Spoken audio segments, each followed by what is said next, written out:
કીમ નદી ખતરાની સપાટી પર પહોંચતા લો લેવલ બ્રિજ પાણીમાં ગરકાવ થઈ જતા એનડીઆરએફની ટીમને સ્ટેન્ડ બાય મૂકવામાં આવી છે।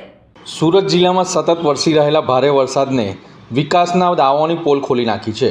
અરેઠના બોધાન ગામ પાસે વ્યાવ્યા ખાડી ઉપર બનાવવામાં આવેલો ડાયવર્ઝન માર્ગ ધસમસતા પાણીના પ્રવાહમાં ધોવાઈ જતા બારડોલી, અરેઠ અને માંડવી તાલુકાને જોડતો મુખ્ય માર્ગ પણ સંપૂર્ણપણે બંધ થઈ ગયો છે, જેના કારણે સ્થાનિક અને વાહન ચાલકોને ભારે હાલાકીનો સામનો કરવો પડી રહ્યો છે। અરેઠના બોધાન ગામ ખાતે છેલ્લા ઘણા સમયથી હાઈ લેવલ બ્રિજનું નિર્માણ કાર્ય ચાલી રહ્યું છે। બ્રિજની કામગીરી દરમિયાન વાહન વ્યવહાર ચાલુ રાખવા માટે ડામરનો ડાયવર્ઝન બનાવવામાં આવ્યો હતો, પરંતુ સતત વરસાદના કારણે વ્યાવ્યા ખાડીમાં ઘોડાપુર જેવી સ્થિતિ સર્જાતા ધસમસતા પાણીના પ્રવાહે ડાયવર્ઝન માર્ગને સંપૂર્ણપણે ધોઈ નાખ્યો છે। પરિણામે નેશનલ હાઈવેને બારડોલી સાથે જોડતો મહત્ત્વનો માર્ગ બંધ થઈ ગયો છે।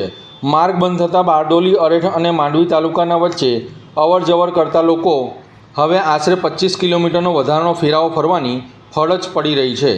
અનેક વાહનો રસ્તામાં અટવાઈ ગયા હતા અને મુસાફરોને ભારે મુશ્કેલીનો સામનો કરવો પડ્યો હતો।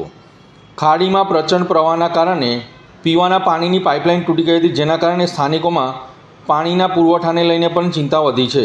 સ્થાનિક લોકોનું કહેવું છે કે વરસાદી મોસમને ધ્યાનમાં રાખીને વધુ મજબૂત અને સુરક્ષિત વૈકલ્પિક માર્ગની વ્યવસ્થા કરવી જરૂર છે, પરંતુ અયોગ્ય આયોજનના અભાવે સામાન્ય લોકોને ભારે હાલાકીનો સામનો કરવો પડી રહ્યો છે। હાલ તંત્ર દ્વારા પરિસ્થિતિ પર નજર રાખવામાં આવી રહી છે અને માર્ગને ફરી શરૂ કરવા માટે જરૂરી કામગીરી હાથ ધરવામાં આવી હોવાનું જાણવા મળી રહ્યું છે।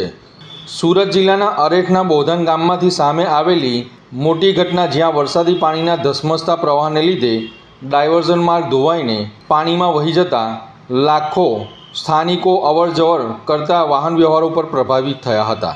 આપનું નામ? મારું નામ પ્રજ્ઞેશ ગિરીશભાઈ પટેલ છે, ગલાનો રહેવાસી છું। પ્રજ્ઞેશભાઈ, આ જે માર્ગ તૂટી ગયો છે, કયા કારણોસર તૂટી ગયો છે, લોકોને કેટલી હાલાકી? હા સાહેબ, વરસાદના કારણે માર્ગ તૂટી ગયો છે। ઘણો વરસાદ પડ્યો છે એટલે માર્ગ તૂટી ગયો છે ને પાણી વધવાના કારણે પુલ તૂટી ગયો છે અત્યારે હાલ તો। કેટલી સમસ્યામાં સાહેબ લોકોની અવર જવર બંધ થઈ ગઈ છે। ગલાથી કરજણથી લાઈન જાય છે પાણીની બોધાન ગામ બાજુ, તે લાઈન પણ તૂટી ગઈ છે। વિદ્યાર્થીઓ અટવાય છે, ધંધાદારીઓ અટવાય છે, નોકરી પર જવા વર્ગ અટવાય છે। અને કેટલા તાલુકાને કનેક્ટેડ આ રૂટ છે? કેટલા ગામડાઓ આવે છે?